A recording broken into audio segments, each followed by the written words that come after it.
Real, disturbing forest encounters. True horror stories from the wild. The woods have always held a strange allure, a place where the earth feels untouched, where the air smells different, and where the quiet whispers of nature hide a darker side. But for those who venture into the depths of these remote forests, there's a side of the wilderness that most people never see, a side that can fill even the bravest with pure terror. Here are 7 real disturbing forest encounters that will make you question what you thought you knew about the wild. Story 1. The Phantom Whispers of Pine Ridge. It was supposed to be just another weekend getaway, a simple camping trip to Pine Ridge, a remote forest nestled deep within the hills, known for its towering pines and vast untouched beauty. My friends and I had trekked out there a dozen times before. We knew the forest well, its winding trails, its crisp air, and its peaceful, almost mystical silence that wrapped around us like a blanket. But this time, something felt different. The air was heavier, the trees seemed to loom taller, and the sunlight filtering through the branches cast eerie, elongated shadows on the forest floor. There was a quiet hum in the atmosphere, something almost imperceptible, but enough to make the hairs on the back of my neck stand up. We set up camp by a small clearing, the crackling of our fire the only sound breaking the stillness. As we gathered around, roasting marshmallows and telling stories, there was an unsettling sensation that we weren't truly alone. It began as a faint sound, barely audible over the fire's crackle, a soft, almost melodic whisper. At first, we chalked it up to the wind, a trick of the air playing with the trees. But then, the whispers became more distinct, clearer, and they seemed to come from all around us. "Get out!" a voice, or rather a dozen voices, murmured. The words were faint, but unmistakable, and they seemed to come from the shadows themselves. My friends and I exchanged uneasy glances. We laughed nervously, blaming the wind, the rustling of leaves, our overactive imaginations. It was just a coincidence, right? But the laughter didn't last long. As the night wore on, the whispers grew louder, more insistent, like a chorus of warning. "Get out!" they urged again and again, each repetition more urgent, more forceful. The wind stopped completely, and a heavy, oppressive silence descended upon us, broken only by the whispers. Our attempts to dismiss them grew weaker, and soon, even the bravest among us felt a chill creeping into our bones. When we crawled into our tents, hoping for sleep to erase the growing dread, the real terror began. The whispers didn't stop. They circled our camp like a predator stalking its prey, always just beyond the edge of our hearing, but never out of reach. I tried to ignore it, tried to fall asleep, but the sound of footsteps, light, deliberate, and slow, kept me awake. Each time I dared to open my eyes, I saw nothing, just the shadows of the trees swaying in the windless night. But those whispers, they wouldn't stop. I could feel them now, not just in my ears, but deep in my chest, like a cold hand pressing against my heart. The footsteps were getting closer. Whoever, or whatever, was walking around us was not content to just watch. There was something malicious in the way it moved, circling, never resting. The air grew colder. My breath fogged in the air. I reached for my flashlight, but my hands were trembling so badly I could barely hold it steady. I shined the beam around the camp, desperately searching for an explanation, but there was nothing but the dense trees and the inky blackness that seemed to stretch endlessly into the forest. Just as I was about to shout out to my friends, a sharp scream pierced the night. Not a human scream, but something more animalistic, It echoed through the trees, reverberating in my bones. It was close, too close. I couldn't tell if it came from the forest or from behind my own tent, but the sound sent a wave of pure terror crashing over me. I leaped out of the tent and grabbed my friend's arm, shaking him awake. He looked at me with wide, panicked eyes, his face pale. I could see the same fear mirrored in his expression. He had heard it too. Without thinking, we gathered our things in a frenzied panic. The whispers now seemed to be mocking us, taunting us with their insistent refrain, "Get out!" We ran through the dark woods, tripping over roots and rocks, but it didn't matter. Every direction felt the same, oppressive, endless, and filled with the sense that something was hunting us, stalking us from the trees. The sounds of the footsteps grew louder behind us, faster, closer. We finally reached the edge of the forest as the first light of dawn began to break over the horizon. The whispers stopped as suddenly as they had begun. The air was eerily quiet again. The normal sounds of the forest, the chirping of birds, the rustle of leaves, slowly returning.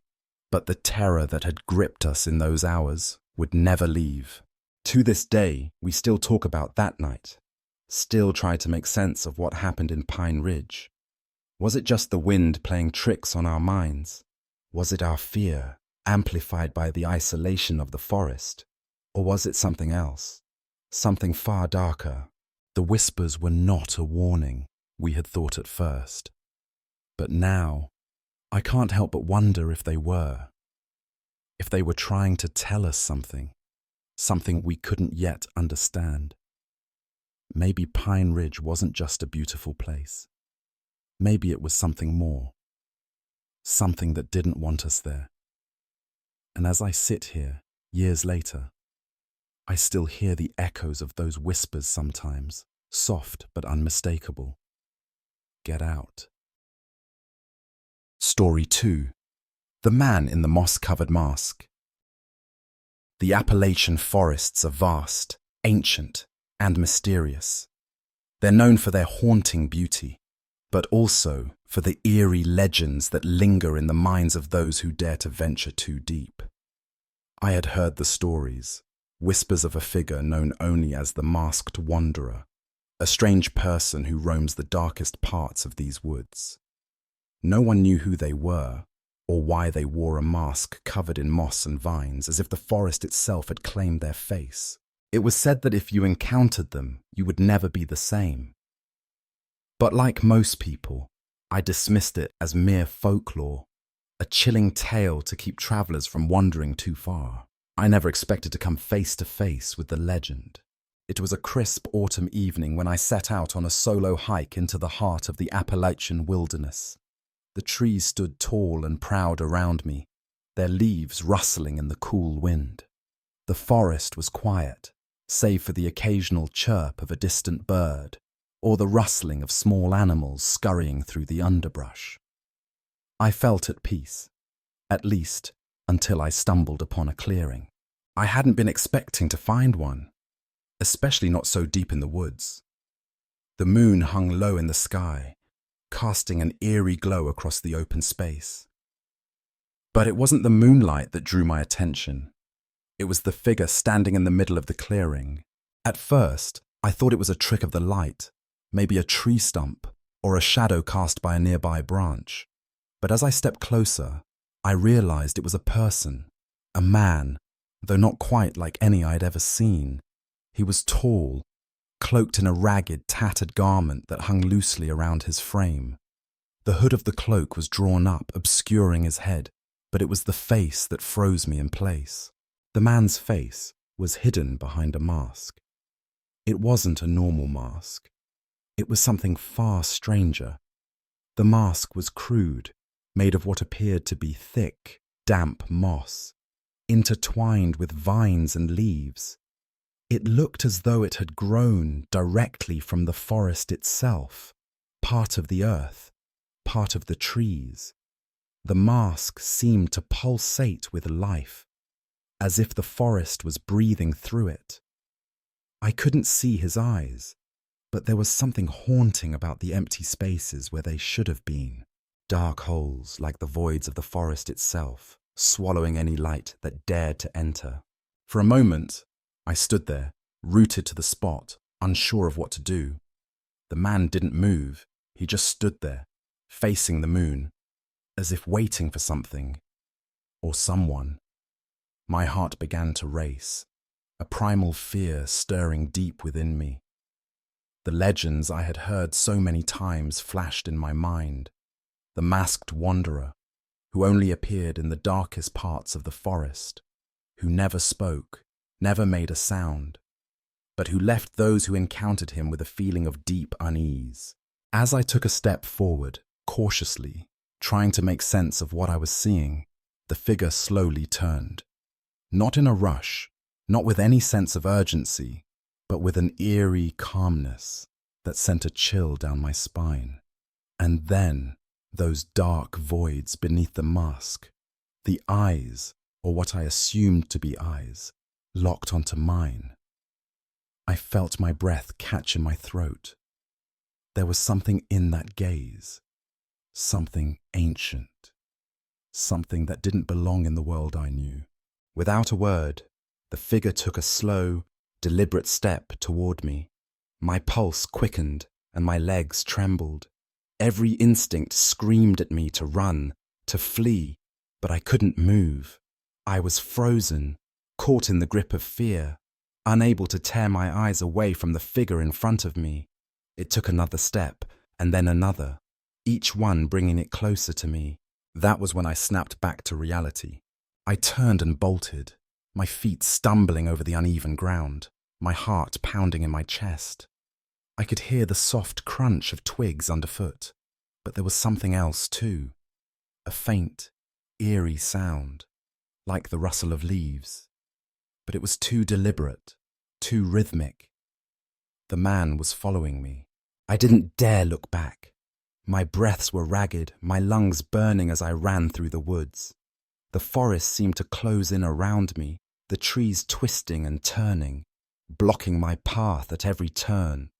My mind raced. I couldn't remember the way back to the trailhead. The woods had never felt so unfamiliar, so suffocating. I could hear the footsteps behind me, the steady, almost calculated pace of the masked wanderer, always just a few steps behind. His presence was oppressive, like the weight of the entire forest was pressing down on me. I didn't stop. I didn't dare stop. Not until I burst out of the woods and onto the familiar dirt road that led back to my car. I collapsed against the hood of my car, gasping for air, my hands shaking so violently that I could barely unlock the door. I didn't look back at the forest, but I could feel its eyes on me. The unseen gaze of the masked wanderer lingering in the back of my mind. My car roared to life as I started the engine, but even as I drove away, I couldn't shake the feeling that I was being watched. I don't know if it was the masked wanderer or something else in the forest, but the woods were no longer a place of peace for me.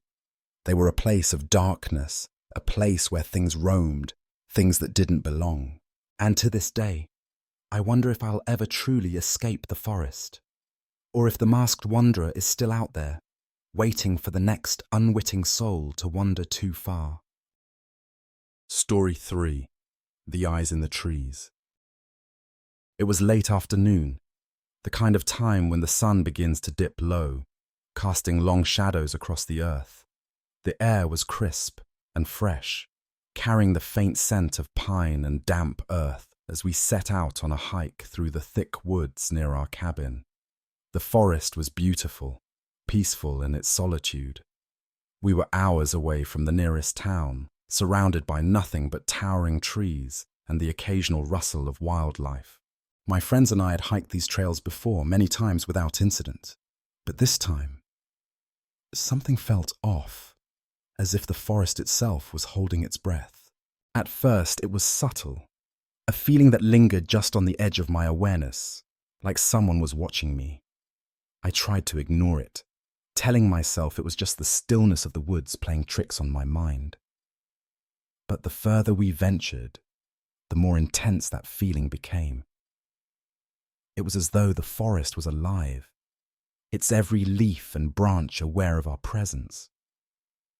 I glanced around nervously, trying to shake off the unease, but the weight of it pressed on me like a heavy fog. I was about to say something to my friends when I noticed it. Something in the trees above. At first I thought it was a trick of the light, a flicker of movement in the shadows, but when I looked up again, I could see them clearly. Eyes, dozens of them, scattered among the thick branches, staring down at us. They weren't the glowing eyes of animals, nor were they the reflective, night-dwelling eyes I'd seen countless times in the dark. No, these eyes were different. They were human-like, blinking once in a while, but unnervingly still, fixed on us as we passed beneath them. I froze, my heart pounding in my chest. My mind screamed for me to look away, to tell myself it was nothing, a trick of the light, or some odd phenomenon caused by the shadows. But I couldn't. I couldn't tear my gaze away from those eyes. They were too real, too human.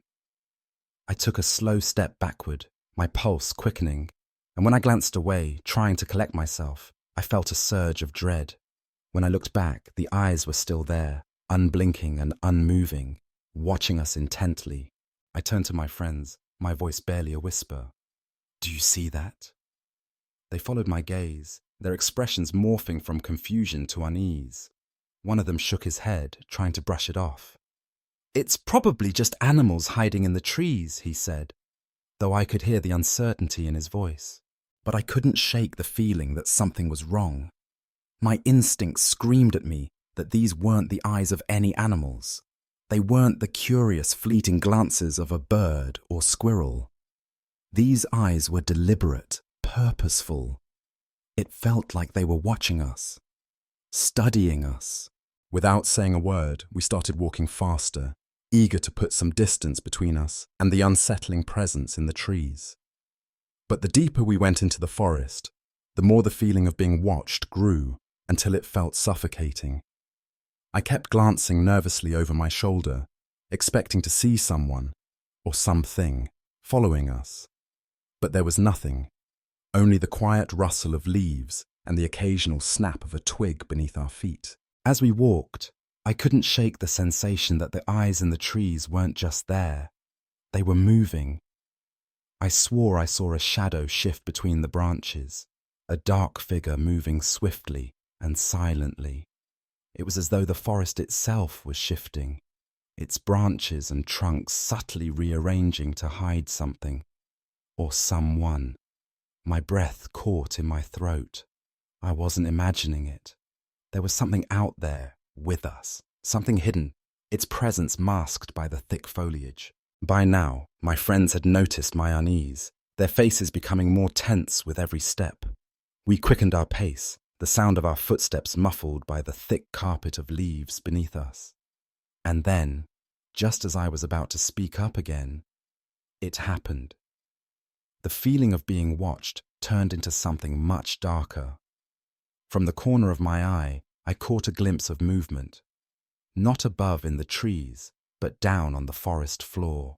A figure, darting between the trunks, too quick and too fluid to be human. I stopped dead in my tracks, my heart leaping into my throat. "Did you see that?" I whispered urgently, but my friends were already looking in the same direction. The figure had vanished into the shadows, swallowed by the dense underbrush. We didn't hesitate any longer. Without a word, we turned and ran, our breaths ragged as we pushed through the thick forest. The sounds of twigs snapping underfoot and leaves rustling around us filled the air, but the overwhelming feeling of being pursued was what drove us forward.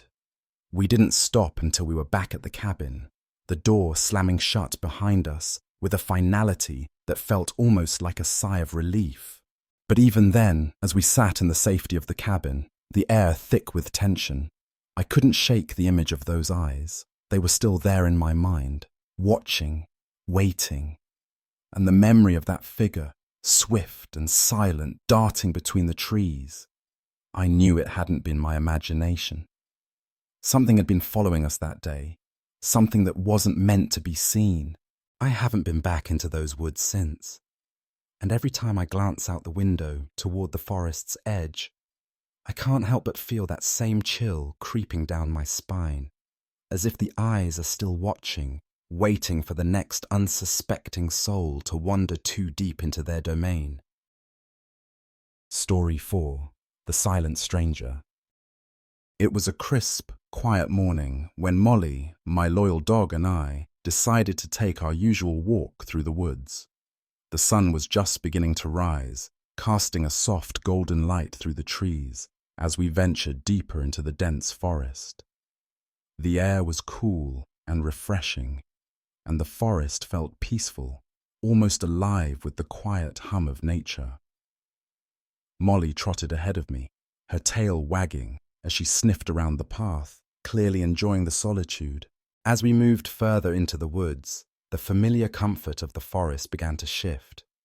It was subtle at first, just a slight change in the atmosphere, a feeling I couldn't quite place.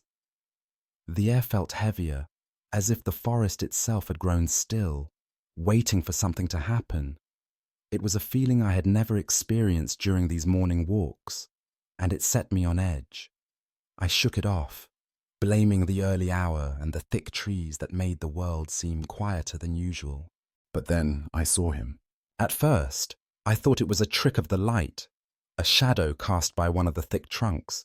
But as I looked closer, I realized it was a man standing in the distance, motionless in the middle of the path.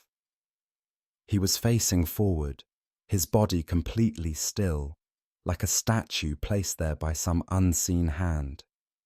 His clothes were ragged, weathered by time, but it was his posture that caught my attention. He didn't move, not a single twitch of his body, not even a shift in his weight. I called out to him, my voice cutting through the stillness of the morning, but he didn't respond. There was no acknowledgement, no movement of any kind. I hesitated, the unease in my stomach growing with every passing second. "Hey, are you okay?" I asked again, my voice now trembling slightly. But still, there was no response. Molly, usually so energetic and alert, had stopped walking as well, her ears perked up, her body tense. She looked in the direction of the man, her hackles raised. Something was wrong. I could feel it deep in my bones. I took a cautious step forward, my eyes never leaving the figure in the distance. As I moved closer, I felt a cold chill wash over me, the kind that made the hairs on the back of my neck stand up. That's when he slowly turned his head. It was a slow, deliberate movement, as if he had been waiting for me to approach. What I saw sent a jolt of fear through my entire body. His eyes, they were hollow, sunken deep into his face, as if he hadn't slept in weeks or maybe even months. They were dark, empty pits, devoid of life, staring at me with a hollow intensity that sent a cold shiver down my spine. I stopped in my tracks, my heart pounding in my chest. Without saying a word, the man began to move toward me. His steps were slow, deliberate, as though he was measuring each one carefully, but there was something unnerving about them. Each footstep seemed to echo in the silence of the woods, louder than it should have been, as if the very ground beneath him was reluctant to bear his weight. At that moment, I realized something was terribly wrong. This wasn't just a lost hiker or some wandering traveler. There was something off about him, something unnatural. His movements were too calculated, too eerie. He wasn't acting like a person. He wasn't acting at all like someone who belonged in the world I knew. I grabbed Molly's leash tightly, the feeling of dread in my chest intensifying. My body screamed for me to leave, to run, but I couldn't move. My feet felt like they were glued to the ground. I took a slow step back, then another. The man took another step forward, his hollow eyes fixed on me the entire time. Then instinct took over. I turned on my heels, grabbing Molly's leash and pulling her along as I ran. My heart raced, the pounding of my footsteps echoing through the forest as I sprinted down the path, not daring to look back. The trees blurred past me, the world around me spinning as I pushed myself harder and faster. I could hear Molly's paws thudding against the ground, her breaths quick and frantic beside me, but I didn't dare slow down. I didn't stop until I reached the edge of the forest, where the trees thinned out and the light from the outside world started to filter through the leaves. My chest was heaving, my breath coming in ragged gasps. But the moment I turned back to look, I froze. The man was still there, standing exactly where I had left him. His eyes were locked on mine, and despite the distance between us, I could feel that same eerie chill creeping back into my bones. He hadn't moved an inch, not a single step, but somehow it felt like he was still coming after me, even though he hadn't moved at all. I didn't stay to find out. With Molly still at my side, I turned and hurried away from the woods, the feeling of being watched never leaving me.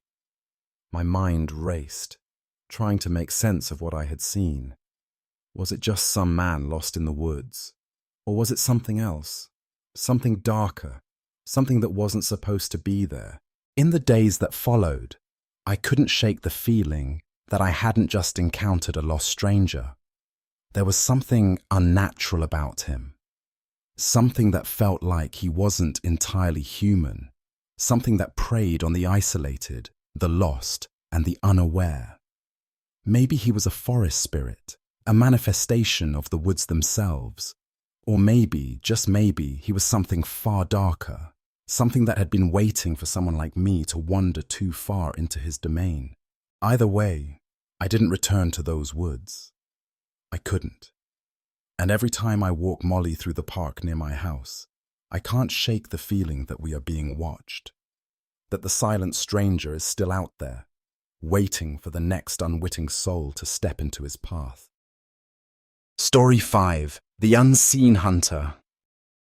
We had been tracking deer for hours, weaving our way through the dense forest of Wisconsin's northern woods.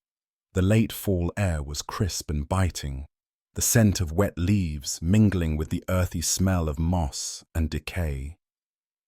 The trees around us had already shed most of their leaves, leaving behind skeletal branches that reached toward the pale sky like outstretched fingers.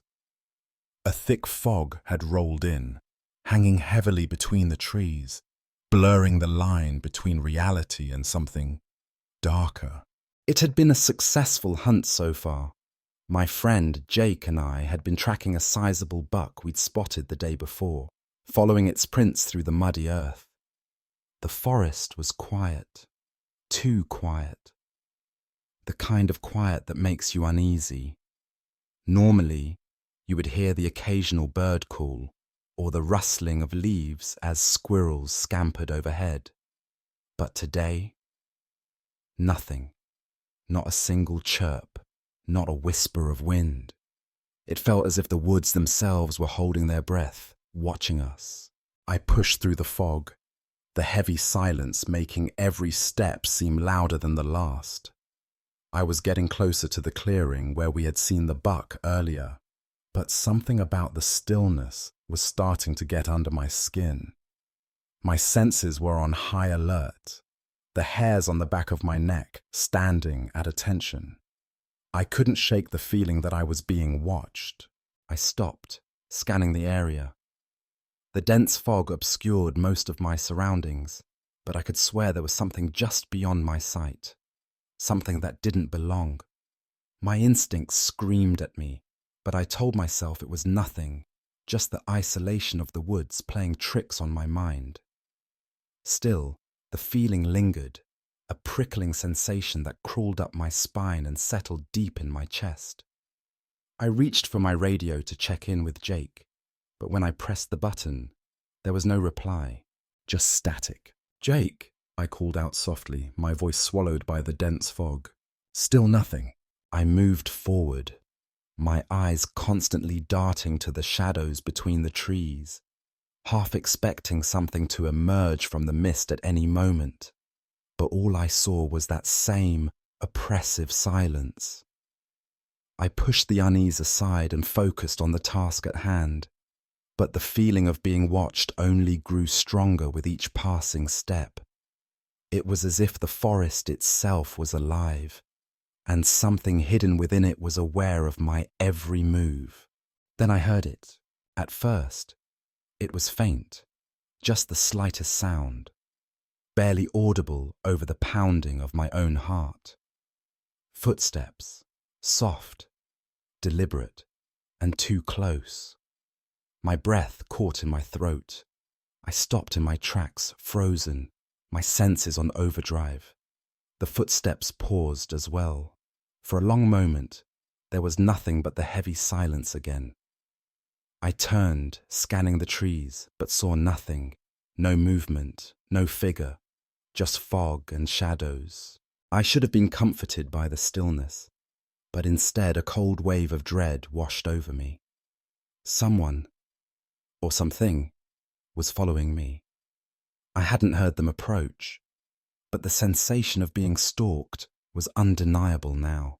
I tried to convince myself it was Jake, but there was something off about the way the footsteps moved. They were too calculated, too slow. My grip tightened on my rifle, my fingers cold with sweat. I slowly started moving again, this time faster, hoping to make it to the clearing where I could see more clearly. I tried the radio again, but still no response from Jake. The footsteps followed, closer now. Soft, deliberate, but unmistakably there. Each time I stopped, they stopped. But when I started walking again, they were right behind me, mirroring my steps with eerie precision. It wasn't until I reached the clearing that the full weight of the situation hit me. I was standing in an open area, exposed, no cover, no way to hide. And still, the footsteps didn't stop. I turned quickly, trying to catch a glimpse of whoever, or whatever, was following me, but there was nothing. The fog was thick, the trees too close together, and all I could hear was the sound of my own breath, shallow and rapid. I waited for what felt like an eternity, the air growing colder with each passing second, my heart pounding in my chest. I knew, without a doubt, that I wasn't alone, but I couldn't see the hunter, couldn't hear anything except for that steady rhythm of footsteps, always behind me, always there. And then it hit me. I hadn't seen Jake in a while. I hadn't heard him either. I called out for him once more, my voice desperate, but all I received was silence. In that moment, the realization sank in. I wasn't just being followed, I was being hunted. I turned, and without thinking, I bolted. My legs pushed me forward with all the force I could muster, my rifle bouncing against my shoulder, my feet slipping in the wet ground. I didn't care if I was making noise now. I didn't care about anything except getting out of that forest. I ran through the fog, my breath coming in ragged gasps, but the footsteps never faltered. They were there, just behind me, as if whatever was following me had all the time in the world. It wasn't until I reached the edge of the woods, my vision clearing as the fog thinned, that I dared to look back. The footsteps stopped the moment I did. I turned around to face the trees, my chest heaving with exhaustion, and I saw nothing. Just the empty, silent forest. I didn't stop running until I was back at the cabin. I burst through the door, locking it behind me and collapsing against it. I didn't know where Jake was. I didn't know if he was still out there, but I knew one thing. Something in those woods was hunting me, and I wasn't sticking around to find out what. The forest was silent again. Too silent. And I knew, deep down, that the hunter wasn't done with me yet. Story 6. The Screams in the Night. I couldn't shake the feeling that the woods were still alive with something else. I had barely caught my breath before the heavy weight of the silence pressed in around me, as though the trees themselves were watching. I kept glancing out the window, hoping to see Jake emerge from the mist, but the only thing I saw was the thick fog swirling just beyond the tree line. It was as if the forest had swallowed him whole. The fear gnawed at me relentlessly. I knew something wasn't right. The footsteps that had followed me, soft but deliberate, hadn't been my imagination, and the forest's unnatural quiet, that had been real too. I couldn't just sit here, waiting in the cabin. I needed to find Jake, to make sure he was okay, though every instinct in me screamed not to go back out there. But what choice did I have? If he was out there, somewhere in the forest, lost or worse, I had to go after him. I grabbed my jacket and rifle, forcing myself to move despite the tightness in my chest. My hands shook as I opened the door, stepping out into the cold, fog-covered world beyond. The moment I crossed the threshold, the oppressive silence swallowed me whole once more.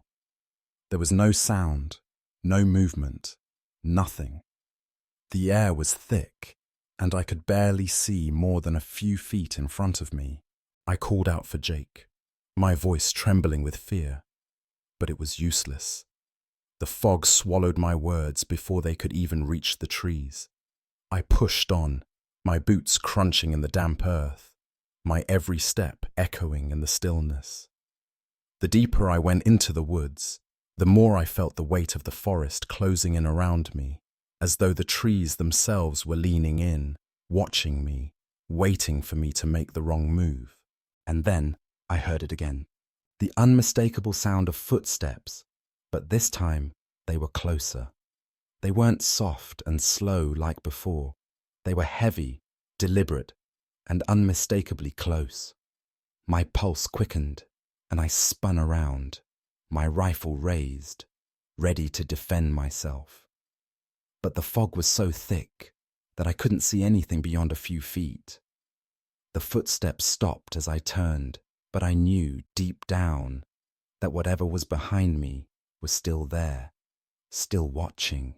My breath came out in rapid bursts, my heart hammering in my chest. The footsteps started again, moving in rhythm with my own. I wasn't imagining it. Whatever was out there, it was stalking me. The hairs on the back of my neck stood up as I turned again, but there was still no one in sight.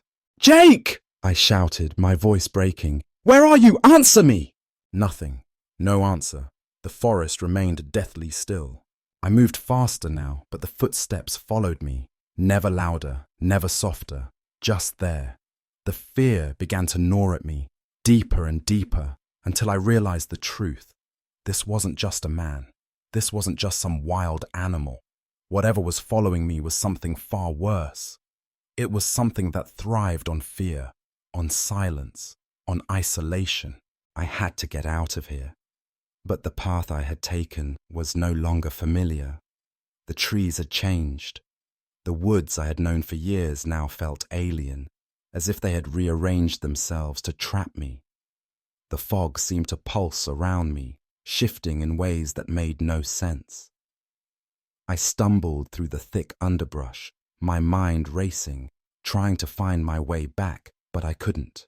The footsteps never stopped, always behind me. I tried to call again, but my voice came out as a strangled whisper, barely audible above the pounding in my ears. I wanted to run, to tear through the woods and escape, but something held me there, rooted to the spot. Something unseen, but ever present. Something that was never too far behind. Suddenly, the fog seemed to lift, just enough for me to see a figure standing ahead of me. My breath caught in my throat, my legs trembling beneath me. It was Jake. But it wasn't. He stood there, motionless, in the same stance as the man I had encountered earlier. A silent figure shrouded in the fog, his face hidden in the shadows. The same hollow, lifeless eyes stared at me from beneath a hood. I wanted to scream, but no sound came. I couldn't move. Then, as quickly as it appeared, the figure vanished back into the fog. I blinked, and it was gone, like it had never been there at all. My heart raced as the footsteps started again, faster now, closing the distance between us. I turned and bolted, the sound of my own footsteps drowning out everything else. I didn't stop running until I reached the cabin again, but when I looked back toward the trees, I didn't see Jake. I didn't see anything at all. The fog had rolled back in, thick and suffocating, and with it, the presence that had followed me. I knew deep down that whatever was out there was still waiting, still hunting. And the worst part? I realized that I hadn't just been tracking a deer that day. I'd been tracking something far more dangerous, something that lurked in the Wisconsin woods, hunting not just for prey, but for those who dared to wander too deep into its domain. Story 7. The Forest That Traps You. We had all heard the rumors, whispers that had been passed down through generations in our town. The forest near the edge of town was cursed. People who ventured too deep into its heart never returned.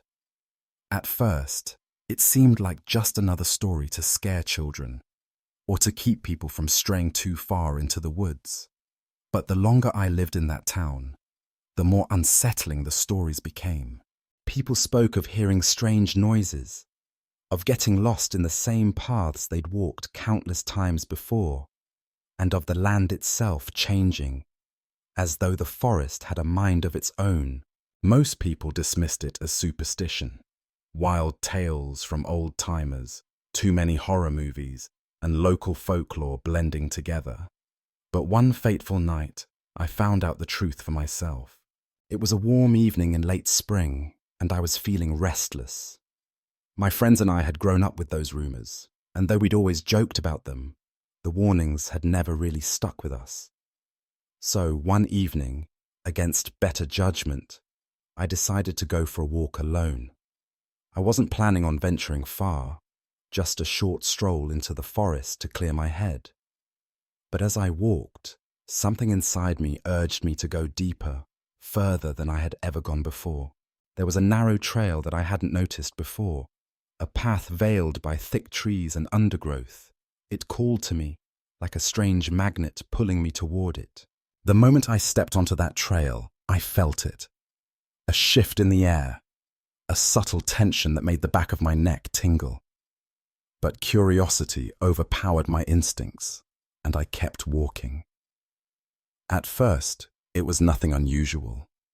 The trees were dense, the light dimmed as the canopy overhead thickened, but nothing out of the ordinary. The trail seemed to wind, but still, I pushed forward, thinking of how the woods had always felt so familiar to me. Yet, the deeper I went, the more it felt as though the forest was changing around me. The trees seemed to grow taller, their branches twisting and tangling together, almost blocking the sky above. I checked my watch. What had been a brief walk had already turned into an hour, then 2, but it didn't feel that long. It felt like time itself had warped, bending in strange ways. I tried to retrace my steps, but to my growing confusion, the path I had come from had disappeared. I spun around in a circle, trying to make sense of my surroundings, but everything looked the same. Dense woods, the same tangled trees and winding trails, as if the forest itself had shifted while I wasn't paying attention. I pulled out my phone, hoping for a signal, but there was nothing, no bars. I tried calling, but the screen just flashed the word "no signal," as if the phone itself had become useless. Panic began to creep in. I pulled out my compass, hoping for some guidance, but even that spun wildly, as if it too was trapped in the forest's strange grip. It was as though the forest had no interest in letting me leave. The air grew thicker, heavier, and the silence was suffocating. The wind stopped completely, leaving the woods eerily still. No birds, no rustling leaves, just the sound of my own breath, quick and shallow, echoing in my ears. The deeper I ventured, the more oppressive the atmosphere became. The trees seemed to close in around me, their gnarled roots twisting up from the earth like hands reaching out to pull me down. My heart pounded in my chest as I fought the overwhelming sense that I wasn't alone. Something, or someone, was watching me. I tried to stay calm, but the fear gnawed at my every step. I turned back again, hoping to retrace my steps, But it was useless. The forest didn't just feel unfamiliar, it was unfamiliar. I could no longer recognize the landmarks I had passed earlier. Everything had changed. It was as though the woods had rearranged themselves, trapping me in a maze I couldn't escape. I started to run, my breath coming faster, my mind spiraling with panic, but every turn led me deeper into the unknown. Hours passed. How many, I couldn't tell. It could have been minutes or days for all I knew. The forest felt endless. The trees became twisted figures, looming over me like silent watchers. The ground beneath my feet felt wrong, as if it was shifting with each step I took.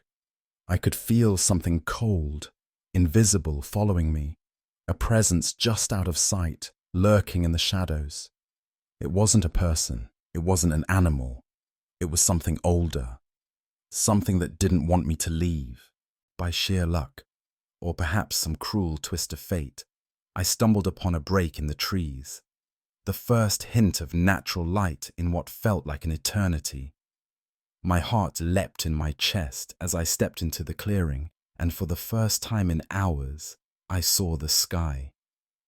The sun was beginning to rise, its golden light cutting through the trees, casting long shadows on the ground. But when I looked around, I realized that I had no idea where I was. The woods had changed again, like a living, breathing thing, and I wasn't sure if I was still in the same forest that had been part of my childhood. I stumbled forward, almost in a daze, as if I had been walking through a dream, but there was no time to think about it. I just needed to leave. I finally made my way back to town, my body numb, my mind still trying to make sense of what had happened.